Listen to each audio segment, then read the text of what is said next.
ప్రతి మనిషి పక్కనున్న వారి గురించి ఆలోచిస్తే ఆత్మహత్యల సంఖ్య తగ్గుతుందన్నారు సెంట్రల్ జోన్ డీసీపీ శిల్పవల్లి. ఎంతో మంది సమస్యలతో ఒంటరి జీవితాన్ని అనుభవిస్తున్నారని, అలాంటి వారిని గుర్తించి భరోసా అందించాలన్నారు. వరల్డ్ సూసైడ్ ప్రివెన్షన్ డే సందర్భంగా ఎల్వి ప్రసాద్ ల్యాబ్లో సెప్టెంబర్ 10 మూవీ ప్రివ్యూ ఏర్పాటు చేశారు రోషిని ట్రస్ట్. ఈ కార్యక్రమానికి విద్యార్థులతో పాటు ట్రస్ట్ సభ్యులు హాజరయ్యారు. డైరెక్షన్లో చేసినటువంటి మూవీని చూడడం జరిగింది.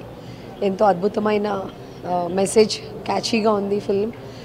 ఏదైతే సూసైడ్ గురించి మాట్లాడడం గురించి, దాని గురించి డిస్కషన్ చేయడం గురించి ఒక స్టిగ్మా ఏదైతే ఉంటుందో అది పోగొట్టడానికి ఇటువంటి అవేర్నెస్ కల్పించేటువంటి చిత్రాలు ఎంతో హెల్ప్ చేస్తాయి.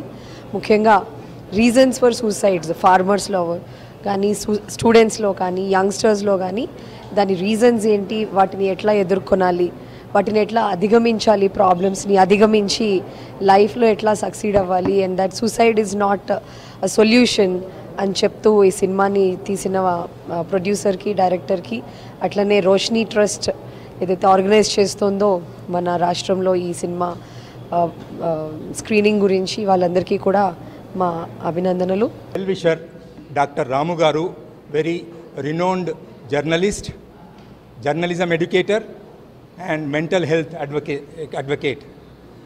మేము ఈ ఆత్మహత్య నివారణని ఒక పెద్ద ఎత్తున అరికట్టే ఒక తాపత్రయంతో మేమిద్దరము కలిసి, ఇంకా మెయిన్ లీడ్ రోల్లో మేమిద్దరం ఉన్నాము.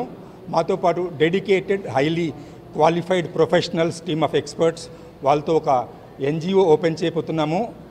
దాని పేరు జీ జిందగీ, అంటే జియో జిందగీ. దాని English translation live life blissfully, live life to the fullest. తెలుగులో హాయిగా బ్రతుకు, సంతోషంగా బ్రతుకు, ఆనందంగా బ్రతుకు. So we aim to do it on a mission mode.